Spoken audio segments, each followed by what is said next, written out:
इस चैनल में बोर्ड के एग्ज़ाम्स के पहले क्लास 10th का पूरा कोर्स कवर किया जाएगा। तो उसी सीरीज़ में हिस्ट्री के चैप्टर से शुरुआत करते हैं। फर्स्ट वॉर ऑफ इंडिपेंडेंस 1857, इसको डिटेल में डिस्कस करेंगे और इसमें जितने भी पॉसिबल क्वेश्चन बोर्ड के लिए बन सकते हैं उनको भी डिस्कस करेंगे। तो first war of independence class 10th में इस तरह से है कि जो पॉइंट ऑफ डिस्कशन है वो है कि फर्स्ट वॉर ऑफ इंडिपेंडेंस के कॉजेज़ क्या हैं, what are the causes of the first war of independence. So we start like this. जो पहला मेजर कॉज है वो है ब्रिटिश पॉलिसी ऑफ एक्सपेंशन।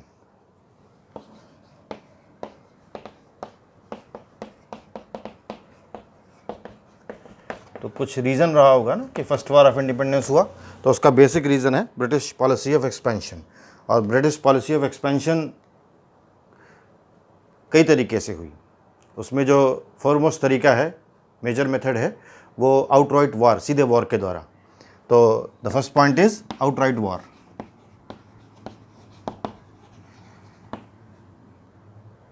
तो पहली जो मेजर बैटल है इंडियंस के साथ ब्रिटिशर्स की, बैटल ऑफ प्लासी है 23 जून 1757। अगली जो बैटल है वो बैटल ऑफ बक्सर है 1764।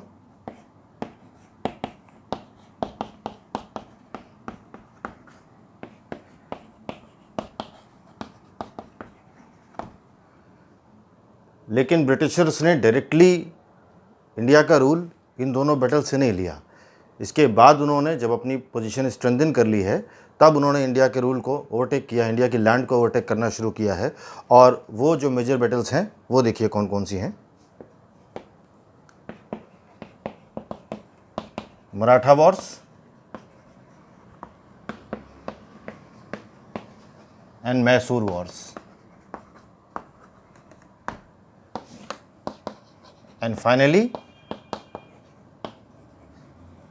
Anglo Sikh Wars.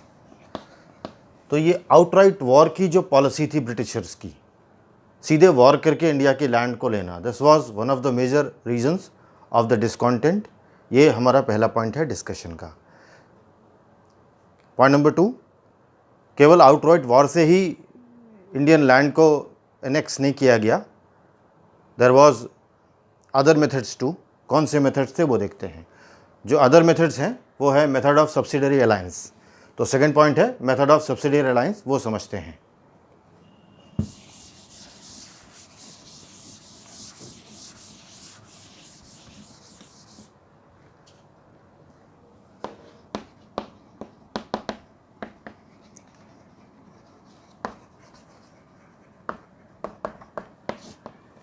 Subsidiary alliance में ब्रिटिशर्स ने जिस फॉरेन पॉलिसी का यूज़ किया है वह ऐसा ही है, मछली को मछली के तेल में भूनना जैसी बात।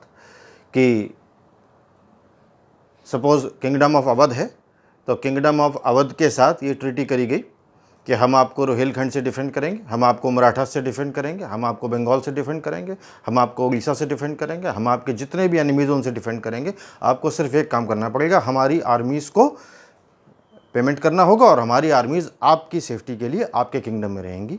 तो वी आर योर फ्रेंड्स। तो इस तरीके से सब्सिडरी अलायंस हो गया।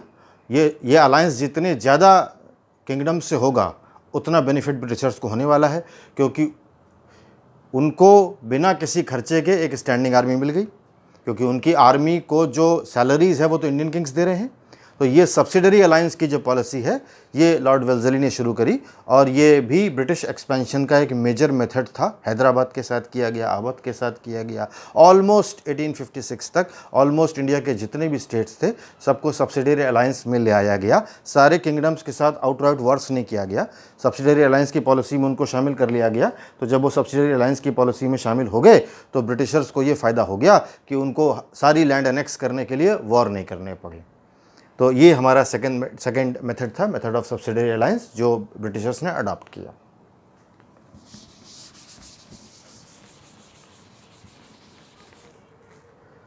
अब 1856 तक पोजीशन ये हो गई आते आते कि ब्रिटेन की सारी बाउंड्रीज, इंटरनेशनल बाउंड्रीज सेफ थी। बर्मा कॉन्कर कर चुके थे, साउथ इंडिया में मैसूर को एनेक्स कर चुके थे, मराठास को डिफीट कर चुके थे। अब ये उनके फेवर में था कि इंडिया को एक परफेक्ट कॉलोनी में कन्वर्ट कर दिया जाए। तो इंडिया को एक परफेक्ट कॉलोनी में कन्वर्ट करने के लिए जिन स्टेट्स के साथ उन्होंने सब्सिडरी अलायंस किया था, या जिन स्टेट्स को उन्होंने अपने फ्रेंड्स स्टेट का स्टेटस दे रखा था, उनके लिए ज़्यादा एग्रेसिव पॉलिसीज़ वो अडॉप्ट करने लगे। और इसी रेफरेंस में उन्होंने डॉक्ट्रिन ऑफ लैप्स लाया, जो लॉर्ड डलहौजी लाए थे। तो थर्ड मेथड जो था इंडियन स्टेट्स को कॉन्कर करने का, that was doctrine of lapse. तो डॉक्ट्रिन ऑफ लैप्स की कोई ज़रूरत नहीं थी, और ये प्रेशराइज करके इंडियन स्टेट्स के ऊपर लगाया गया, इसीलिए पसंद नहीं आया। ज़रूरत केवल ब्रिटिशर्स को थी। ज़रूरत इसलिए थी कि अब वो इंडिया में बहुत सेफ थे और कोई भी सब्सटेंशियल एनिमी इंडिया में उनका बचा नहीं था।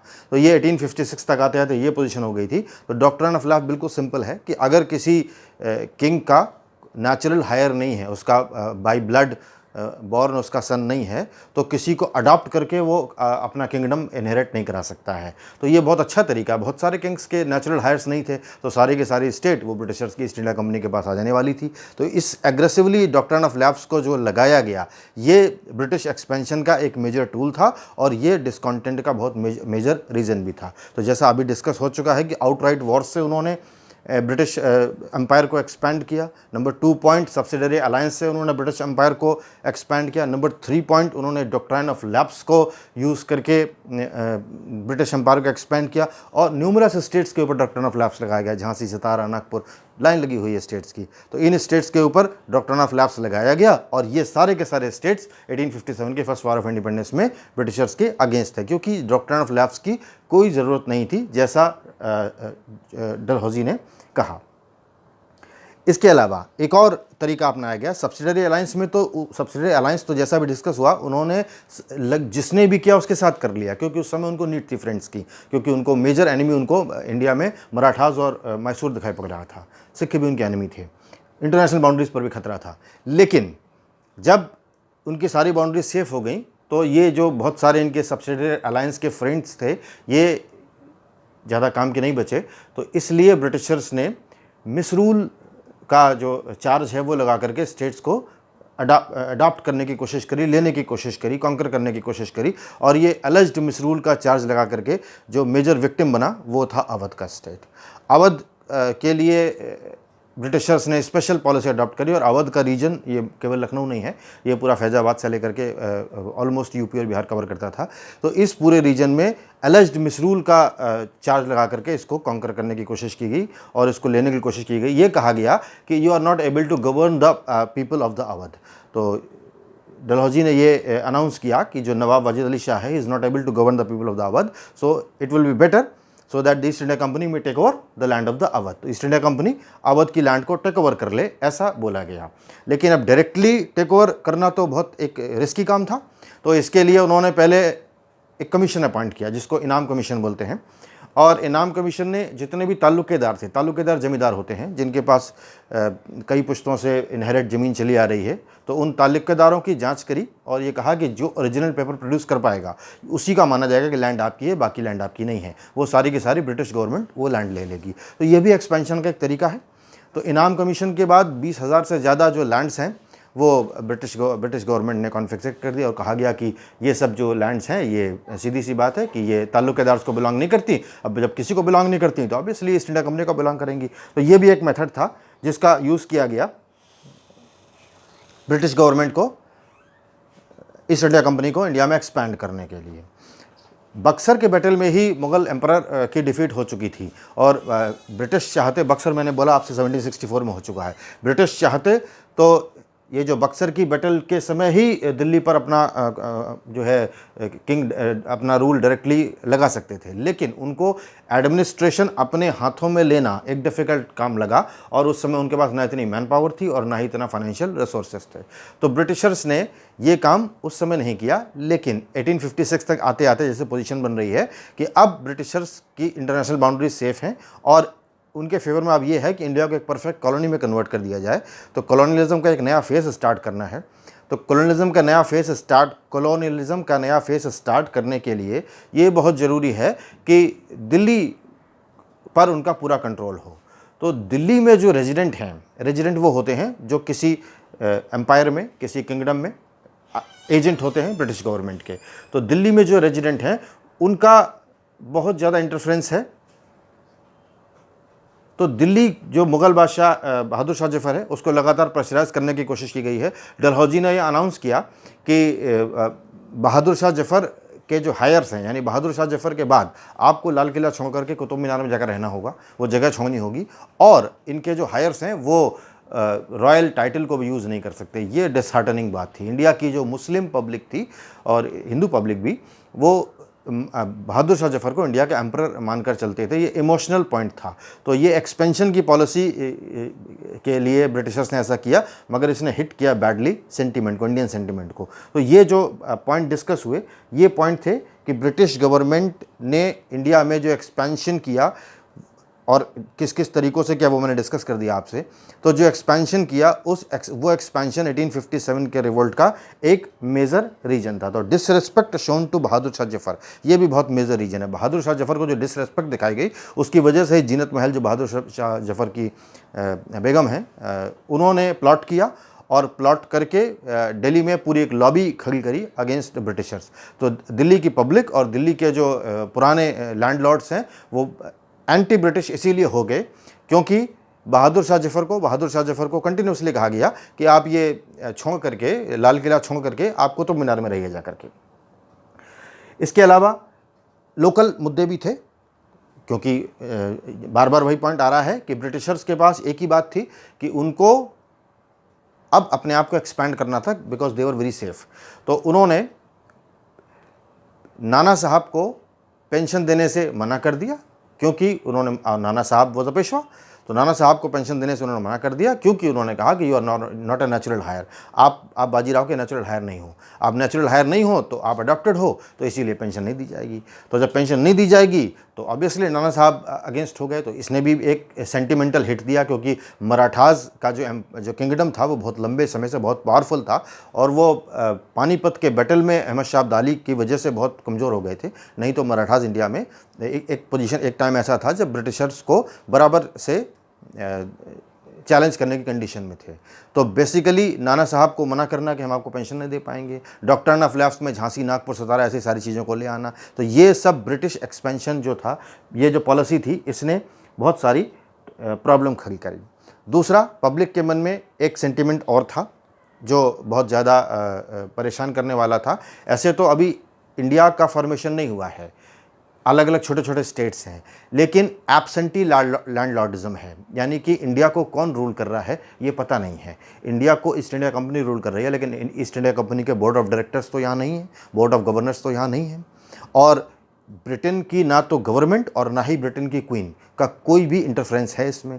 इंडिया में कैसा भी किंग रहा हो, कैसे भी क्वीन रही हो, कैसा भी एम्पायर रहा हो, कैसा भी छोटा या बड़ा स्टेट रहा हो, लेकिन जो भी किंग है वो हमेशा अवेलेबल रहा है, हिंदू रहा हो या मुस्लिम रहा हो। ना तो एंशिएंट पीरियड में ऐसा हुआ, ना मिडिवल पीरियड में ऐसा हुआ। पहली बार ऐसा हो रहा था कि हमको जो रूल कर रहा है उसका पता ही नहीं कि हमको रूल कौन कर रहा है। तो पब्लिक के मन में, जो कि अभी इलिटरेट है एक तरीके से मॉडर्न टूल्स में, उसके मन में ये नेगेटिव सेंटिमेंट की तरीके गया। तो ये भी एक बहुत बड़ा रीज़न है।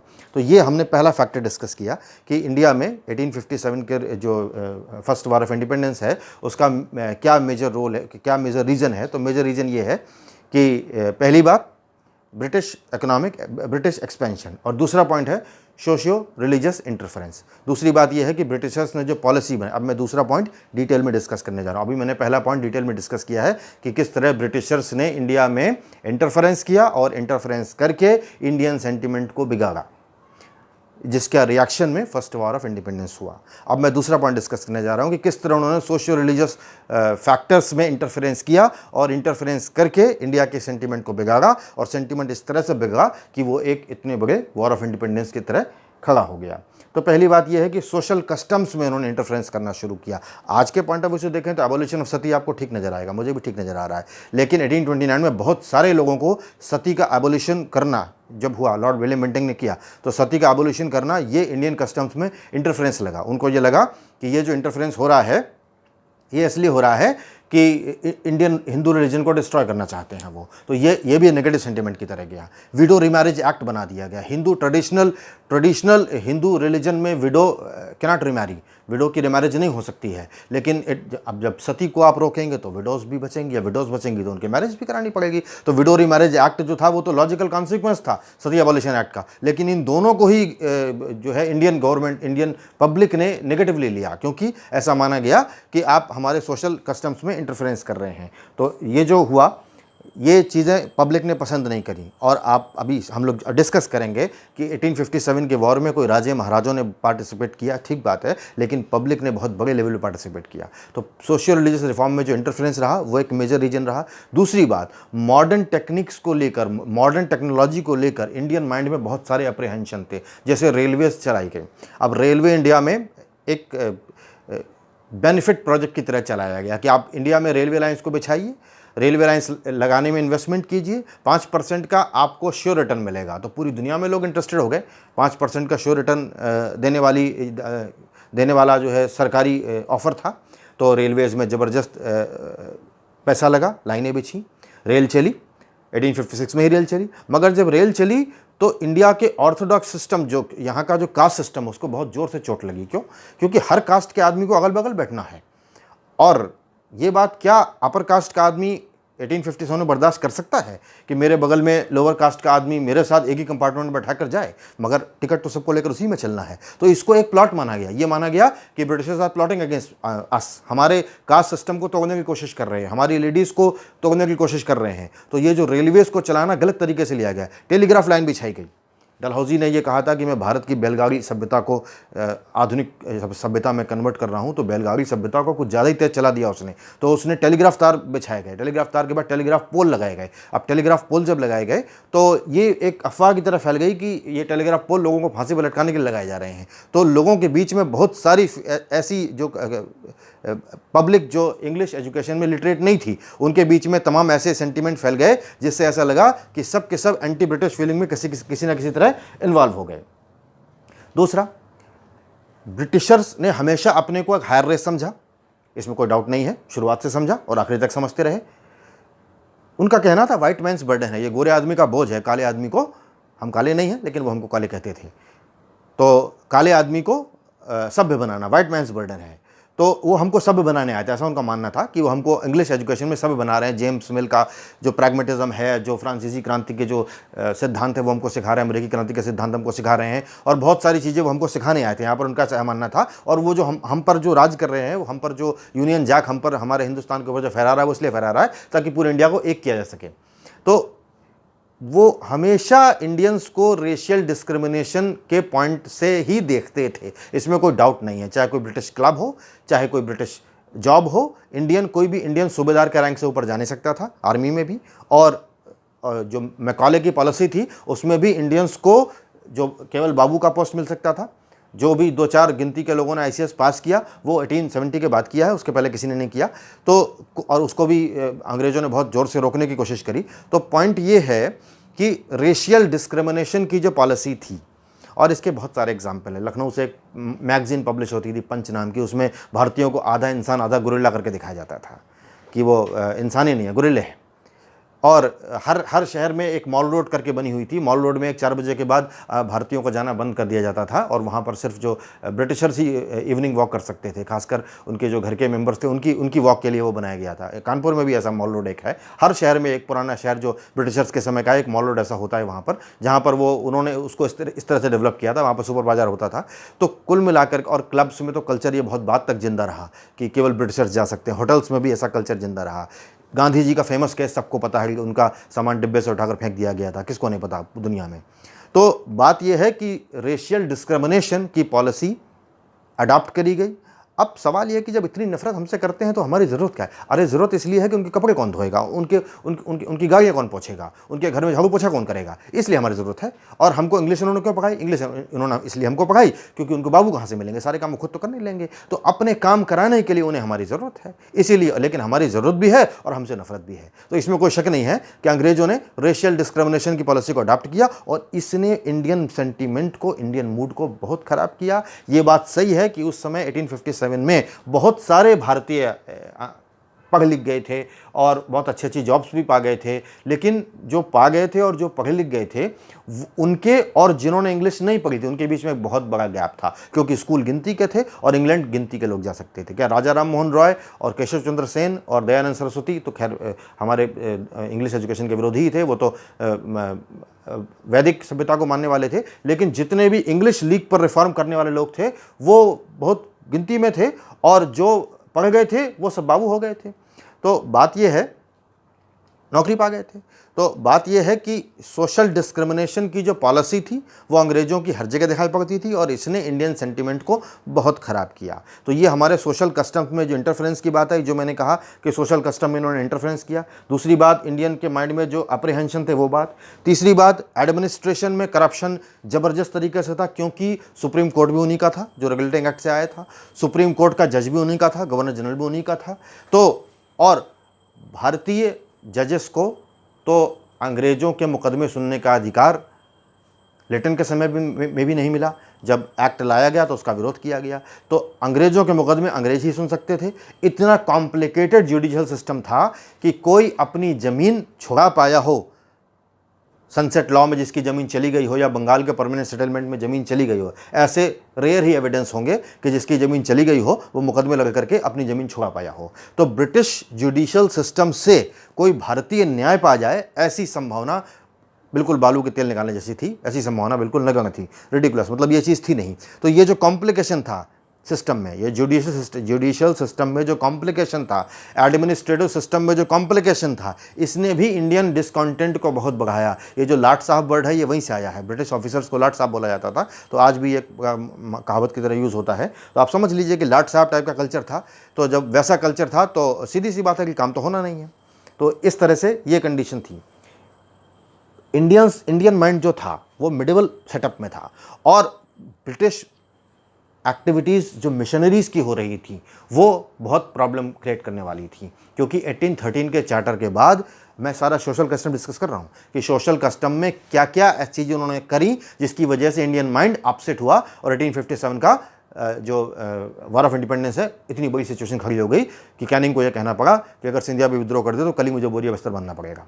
तो ये कंडीशन हो गई। ये कंडीशन क्यों खड़ी हो गई, इन्हीं पॉइंट्स को मैं डिस्कस कर रहा हूँ। तो बात ये है, पॉइंट ये है कि जो ब्रिटिश मिशनरीज़ हैं 1813 के पहले धीरे धीरे आती थी, लेकिन 1813 के चार्टर में ब्रिटिश मिशनरीज़ को खुली छूट दे दी गई कि आप जाइए और इंडिया में अपना प्रचार करिए। अब ब्रिटिश मिशनरीज़ इंडिया में आती हैं, जो पक्के मुसलमान हैं, पक्के हिंदू हैं, वो तो क्रिश्चियन होने वाले नहीं हैं, लेकिन आप ट्राइबल एरिया में चले जाइए। ट्राइबल एरिया में आप थोड़ा सा लालच दे करके, मतलब आपकी बात नहीं कर रहा, आप तो बहुत अवेयर हैं सब जगह लोग, लेकिन ये 100-150 साल पुरानी बात है। तब ट्राइबल एरिया में जाकर के आसानी से क्रिश्चियनिटी में कन्वर्ट कर दिया लोगों को। और जब हिंदूज़ ने ये होते हुए देखा कि ब्रिटिश मिशनरीज़ का वर्क इतनी तेज़ी से चल रहा है, तो इस बात से वो डर गए। सारी चीज़ें कोरिलेट हो गई, ट्रेन, टेलीग्राफ पोल, ब्रिटिश मिशनरी का वर्क और ये डॉक्ट्राइन ऑफ लैब, सब कुछ जुड़ता उन्हें दिखाई पड़ा। सारी चीज़ों को दिखाई पड़ी कि ये हमारे सोशल कस्टम्स को बिल्कुल ये बहा देना चाहते हैं। तो ये एक बेसिक बात थी। अब वेस्टर्न एजुकेशन वो लाए थे इंडिया में। मैकॉले ने वेस्टर्न एजुकेशन की पॉलिसी इंडिया में लेकर आए। ये विलियम बेंटिंग की जो काउंसिल थी उसमें लॉ मेंबर थे, और मैकॉले जो इसकी जो पॉलिसी लेकर के आए, इसमें मैकॉले ने, सब जानते हैं दुनिया में बिल्कुल ओपन बात है कि भूरे रंग के अंग्रेज़ पैदा करने थे मैकॉले की पॉलिसी से। तो आज भी मैकॉले के कल्चर में ही पढ़े लिखे हैं जो इंग्लिश बोलने वाले लोग हैं वो। अब देखिए, मुझे एक्चुअली बिल्कुल इंग्लिश में बोलना चाहिए, लेकिन मैं मिक्स लैंग्वेज इसलिए यूज़ कर रहा हूँ क्योंकि मैं स्टूडेंट्स का माइंडसेट जानता हूँ। वो हिंदी में सोचकर इंग्लिश में लिखते हैं। तो ये मैकॉले का कल्चर है, क्या करें। तो बात ये है कि हमको बात को समझना है और हमें तो एग्जाम पे फोकस करना है, मैकॉले को क्रिटिसाइज तो करना नहीं। तो एग्जाम पे फोकस करना है, इसलिए मैं उस पॉइंट पे आ रहा हूँ कि मैकॉले ने ये पॉलिसी अडॉप्ट करी थी कि भारत में भूरे रंग के अंग्रेज पैदा करने हैं। भूरे रंग के अंग्रेज कैसे पैदा होंगे? इंग्लिश पढ़ाओ और उन्हें बाबू बनाओ। तो ना वो कभी इतने बड़े हो पाएंगे कि अपने ब्रिटिश लॉर्ड्स को चैलेंज कर पाएंगे, और ना वो कभी हमसे रिवोल्ट कर पाएंगे क्योंकि उनको हमसे सैलरी मिल रही है। तो हमेशा वो इंग्लैंड की क्वीन और इंग्लैंड की गवर्नमेंट के लिए हमेशा फेथफुल रहेंगे। तो मैकॉले ने हमेशा भारत में ब्राउन कलर के अंग्रेज पैदा, मतलब हम काले थे उनका मानना था, और हमें वो भूरा बना करके अंग्रेज बना रहे हैं। ऐसा जो इंग्लिश पढ़ लेगा वो भूरा हो जाएगा, ऐसा मैकॉले का मानना था। तो कुल मिलाकर के ये पॉलिसी अडॉप्ट करी गई, और जब ये पॉलिसी अडॉप्ट करी गई तो इससे जो लोग पढ़े लिखे नहीं थे इंग्लिश में, उनके दिमाग में बहुत सारे फियर आ गए। क्यों? क्योंकि ये पहले बहुत सारा कंट्रोवर्सी चलती रही कि इंडिया में ओरिएंटल लैंग्वेज पढ़ाई जाए कि इंडिया में एंग्लिसिस्ट लैंग्वेज पढ़ाई जाए, मतलब पुराने हमारा उर्दू और अरबी और संस्कृत ये पढ़ाया जाए कि इंग्लिश पढ़ाया जाए। लेकिन फाइनली ये डिसाइड हुआ, मैकॉले ने डिसाइड किया कि नहीं, इंग्लिश पढ़ाया जाएगा। इंग्लिश पढ़ाया जाएगा तो जो पहले स्कूल खुले हुए थे, ये जो कैलकाटा मदरसा है और बंगाल के जो ढेर सारे स्कूल खुले हुए थे, इन सब में अब संस्कृत और उर्दू की जगह अब इंग्लिश पढ़ाई जाने लगी। तो ये पब्लिक को फिर समझ में आया कि ये फिर प्लॉट हो रहा है। इसका मतलब अब हमारे एजुकेशन भी आप चेंज कर रहे हैं, अब आप हमको इंग्लिश पढ़ाएंगे। एक तरफ हमारा रिलीजन आप चेंज कर रहे हैं, हमारे कस्टम्स में इंटरफेयर कर रहे हैं, हमारे राजा महाराजाओं को गद्दी से उतार रहे हैं। और अब क्या कर रहे हैं आप? दूसरा काम ये कर रहे हैं कि आप हमारे जो जिन स्कूलों में हमारी पुरानी संस्कृति इंग्लिश, संस्कृत और वेदास को पढ़ाया जाता था, उनमें आप इंग्लिश पढ़ाना शुरू कर रहे हैं। तो ये भी बहुत एक मेजर रीजन था जिसकी वजह से ये माइंडसेट क्रिएट हुआ कि हमको फर्स्ट वॉर ऑफ इंडिपेंडेंस करना चाहिए। रिलीजियस प्लेसेस को टैक्स किया गया। इसके पहले रेयर दिल्ली सल्तनत में और मुगल पीरियड में रेयर एग्जाम्पल मिलते हैं कि रिलीजियस प्लेसेस को टैक्स किया गया, लेकिन अंग्रेजों ने रिलीजियस प्लेसेस को टैक्स किया, टैक्सेशन किया। लॉ ऑफ प्रॉपर्टी बनाया गया। लॉ ऑफ प्रॉपर्टी ने तो ज़बरदस्त दिमाग में एक प्रकार का डर पैदा कर दिया। लॉ ऑफ प्रॉपर्टी 1850 का है और लॉ ऑफ प्रॉपर्टी में ये कहा गया, जैसे हिंदू लॉ में ये है कि अगर आप रिलीजन चेंज कर लेते हैं तो आपको अपने फादर की प्रॉपर्टी नहीं मिलेगी, लेकिन लॉ ऑफ प्रॉपर्टी में ये कहा गया कि अगर आप क्रिश्चियन हो जाते हैं तो और आप हिंदू फादर की संतान हैं तो भी आपको प्रॉपर्टी मिलेगी। तो क्या पब्लिक के बीच में क्या मैसेज जाएगा? यही तो मैसेज जाएगा कि अंग्रेज चाहते हैं कि लोग क्रिश्चियनिटी में कन्वर्ट हो जाए। तो लॉ ऑफ प्रॉपर्टी, और चाहते भी थे वो, जितने क्रिश्चियन होंगे उतने फेवर में होंगे उनके। तो ऐसा नहीं है कि वो इस चार्ज से बिल्कुल फ्री है कि वो चाहते नहीं थे, या हम उनको डिफेंड कर रहे हैं कि नहीं वो क्रिश्चियनिटी में हमें कन्वर्ट नहीं करना चाहते, खूब चाहते थे वो कन्वर्ट करना। तो बात ये है कि लॉ ऑफ प्रॉपर्टी जो बनाया गया, लॉ ऑफ प्रॉपर्टी जो बना है, लॉ ऑफ प्रॉपर्टी ने दिमाग में ये माइंडसेट कर दिया कि इंडियंस जो हैं अगर क्रिश्चियन हो जाएंगे तो भी उनकी प्रॉपर्टी नहीं मारी जाएगी। तो दिक्कत क्या है फिर क्रिश्चियन बनने में? लोग बनेंगे क्रिश्चियन आराम से। अब ये हमारे सोशियो रिलीजियस सेटअप तैयार हो गया, यानी कि British policy of expansion, point number 1, socio religious setup, point number 2। ये दूसरा पॉइंट है जिसने 1857 के रिवोल्ट का एक मेजर कॉज तैयार किया। अब हम आते हैं ब्रिटिश इकोनॉमिक एक्सप्लॉयटेशन पर, क्योंकि मेजर फैक्टर जो होता है वो इकोनॉमिक ही होता है। जब तक इकोनॉमिक चोट नहीं लगती है तब तक कोई ऐसा दुनिया के इतिहास में ऐसा रिवोल्ट नहीं देखा गया, चाहे फ्रांस की क्रांति हो, चाहे अमेरिकी क्रांति हो, या रूस की क्रांति, या कोई भी क्रांति हो। तो कुल मिलाकर के इकोनॉमिक फैक्टर क्या थे? पहली बात तो ये है कि इंडिया से ड्रेन ऑफ वेल्थ हो रही थी। ड्रेन ऑफ वेल्थ केवल अभी होनी शुरू हुई थी, जब से प्लासी जीती गई थी, जब से बैटल ऑफ प्लासी जीती गई थी तब से ड्रेन ऑफ वेल्थ हो गई। वो बात सही है कि दादा भाई नौरोजी ने उसको 1871 में कैलकुलेट किया, आरसी दत्त ने बहुत बाद में कैलकुलेट किया, बहुत सारे लोगों ने बहुत सारे एस्टिमेशंस दिए, वो सब बात ठीक है, लेकिन ड्रेन ऑफ वेल्थ तो पहले से हो रही थी। और ड्रेन ऑफ वेल्थ में सिंपल सी बात है कि जैसे बात क्या है कि कोई अंग्रेज है और वो भारत में नौकरी करके ब्रिटेन में रहने जाता है, वहाँ पर उसको पेंशन मिल रही है। अब पेंशन से इंडिया को कोई एडवांटेज नहीं हो रहा है, लेकिन वो पेंशन इंडिया के फंड से दी जा रही है। तो वो जो पेंशन पा रहा है वो हमारे फंड से पा रहा है। अगर कोई भी अंग्रेज हो जहाँ से सैलरी पाता है और परचेसिंग अपनी ब्रिटेन से करता है तो वो पैसा सीधे के सीधे फ्लाइट कर रहा है। तो ये पैसा इंडिया से जो फ्लाइट कर रहा है और इंडिया में जो लौट कर इंडिया में कोई उसका प्रोपोर्शनेट रिटर्न नहीं मिल रहा है, उसको हम ड्रेन ऑफ वेल्थ कह रहे हैं। ड्रेन ऑफ वेल्थ का मतलब ये मिसअंडरस्टूड नहीं करना है हमको कि वो नई टेक्नोलॉजी लाए तो उससे हमारा हैंडीक्राफ्ट डिस्ट्रॉय हो गया, और हैंडीक्राफ्ट डिस्ट्रॉय हो गया तो हमारे जो हैंडीक्राफ्ट्समैन है वो उनसे कॉम्पीट नहीं कर पाए। ये ठीक है, ये कॉलोनी बनाने का प्रोसेस है। लेकिन ड्रेन ऑफ वेल्थ क्या है? ऐसा मनी जो फ्लाइट कर गया, जिसका कोई प्रोपोर्शनेट रिटर्न हमको नहीं मिला, और ऐसा मनी फ्लाई कर गया, बहुत सारा फ्लाई कर गया। रॉबर्ट क्लाइव भारत में क्लर्क बनकर आया था, और जब गया है तो उसने बकिंगहम पैलेस के बगल वाली गली में अपना मकान खरीदा है। तो ये मनी कुछ गया ही है यहाँ से, तो इसमें कोई डाउट की बात नहीं है कि ड्रेन ऑफ वेल्थ हुआ है। और ये अभी चूंकि 10th के लेवल पर है तो हमें इसके एस्टिमेट्स नहीं लेने हैं, लेकिन ये बाकायदा दादा भाई नौरोजी ने ये एस्टिमेट्स ब्रिटिश पार्लियामेंट में दिए थे। ग्लैडस्टोन की सरकार में मेंबर ऑफ पार्लियामेंट थे वो। तो ये ड्रेन ऑफ वेल्थ बहुत मेजर फैक्टर था। इसके अलावा अब ड्रेन ऑफ वेल्थ तो जो पढ़े लिखे भारतीय उनको समझ में आ रहा है। दूसरी बात क्या है कि भारत में ब्रिटिशर्स जब आए तो ब्रिटेन में इंडस्ट्रियल रेवोल्यूशन उसी समय स्टार्ट हो चुका था। 1770, 18 एंड 90 का जो पीरियड है वहाँ पर इंडस्ट्रियल रेवोल्यूशन हो रहा है। इंडस्ट्रियल रेवोल्यूशन हो रहा मतलब मिल लग रही है। अब मिल लग रही है तो मिल से प्रोडक्शन हो रहा है। अब ब्रिटेन में तो डिमांड खत्म हो चुकी है ना, उनको सामान बेचने के लिए लोग चाहिए, तो वो हम लोग थे। तो अगर हम जो सिंधु घाटी सभ्यता से इंडस वैली सिविलाइजेशन के समय से हम जो कपड़ा बनाते चले आ रहे हैं, अगर वो कपड़ा मार्केट में सर्वाइव करेगा, वो बिकता रहेगा, तो मिल का कपड़ा कौन खरीदेगा? तो सीधी सी बात है कि उनका कपड़ा रोकना है। रोकने के बहुत सारे तरीके अपनाए गए। ब्रिटेन में ये बंगाल में दादनी कस्टम चलाया गया, एडवांस दे करके एग्रीमेंट किए गए कि अगर आपने समय पर ये हमें ये सप्लाई सामान नहीं किया तो अंगूठे काट लिए जाएंगे। ये सब चीज़ें बहुत मतलब ऐसी चीज़ें चलाई गई कि जिनसे इंडियन हैंडीक्राफ्ट बुरी तरह डिस्ट्रॉय हो गया। सरकार ब्रिटेन की है, अब क्या करना है, क्या क्या कर सकते हैं हम? अगर यहाँ से अपना हैंडीक्राफ्ट ब्रिटेन में भेजना चाहते हैं तो उसमें हैवी टैक्सेशन कर दिया, और ब्रिटेन का सामान अगर यहाँ आना है तो उस पर 0 इम्पोर्ट ड्यूटी कर दी, तो वो सामान सस्ता हो गया। एक तो मिल में बना है, ऊपर से गवर्नमेंट आपको फेवर कर रही है, सामान सस्ता हो गया। सामान सस्ता हो गया तो पब्लिक ये कहाँ जानती है कि ये देश के फेवर में है, तो हमको ब्रिटेन का सामान नहीं खरीदना है। लोग तो खरीदेंगे पैंट, लोग तो खरीदेंगे हैट। आप क्या मानेंगे, उस समय ब्रिटेन में हैट की इंडस्ट्री बिल्कुल टॉप पर थी, हैट बनाने का बिजनेस टॉप पर था, पूरी दुनिया के हैट के सप्लायर थे वो। और अमेरिकन वॉर ऑफ इंडिपेंडेंस का एक मेजर रीजन भी ये था कि वहाँ भी उन्होंने रूल बना रखा था कि हमारी हैट जैसी हम बनाते हैं ऐसी कोई बनाएगा नहीं। पेटेंट के नियम उस समय नहीं थे, लेकिन हैट को उन्होंने एक तरीके से पेटेंट कर रखा था। तो बात यह है कि जो हैंडीक्राफ्ट जो डिस्ट्रॉय हुआ, उससे हमारे ढेरों जो सैकड़ों साल से जो हमारे क्राफ्ट्समैन थे, जो काम करते थे, वो अनएम्प्लॉयड हो गए। जब अनएम्प्लॉयड हो गए तो माइंडसेट तो होगा ही जो 1857 के रिवोल्ट का। दूसरी बात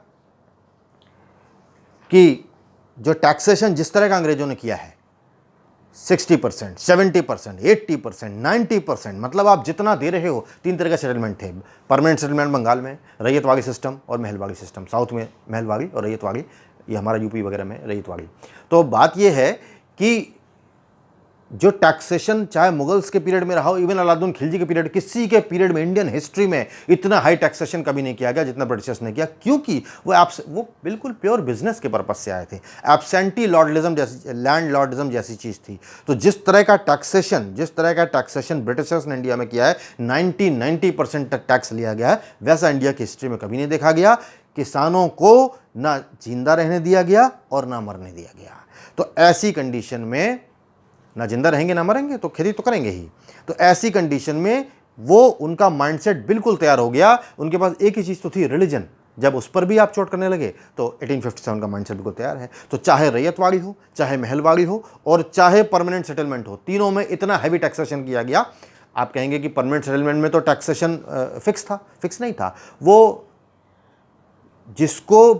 जिसको बंगाल की जमींदारी मिली है, उसने अपने और किसी लैंडलॉर्ड को ठेका दे दिया, उसने किसी और को ठेका दे दिया, उसने किसी और को ठेका दे दिया। इसीलिए तो कलकत्ता सिटी ऑफ पैलेसेस बन गया कि जिसकी जमींदारी है वो तो वहाँ रहता ही नहीं है, उसके नीचे 100 जमींदारों की लेन खड़ी हो गई।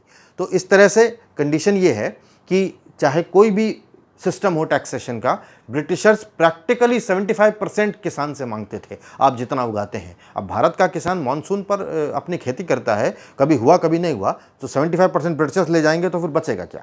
तो ये बेसिक रीज़न थे, सोशल इकोनॉमिक। अब इन सब चीज़ों से क्या होगा? अभी मैंने मानसून का नाम लिया, मानसून किसी साल नहीं आया तो क्या होगा? अकाल पड़ेगा। अकाल पड़ेगा तो ब्रिटिशर्स क्या करेंगे? गोदामों में सामान भरेंगे। वो चाहेंगे कि जो हमारा सामान है वो जो फार्मर से उनसे खरीद लिया उन्होंने अनाज, और उसके बाद वो चाहेंगे कि जो हमारा सामान है वो और महंगे रेट पर बिके।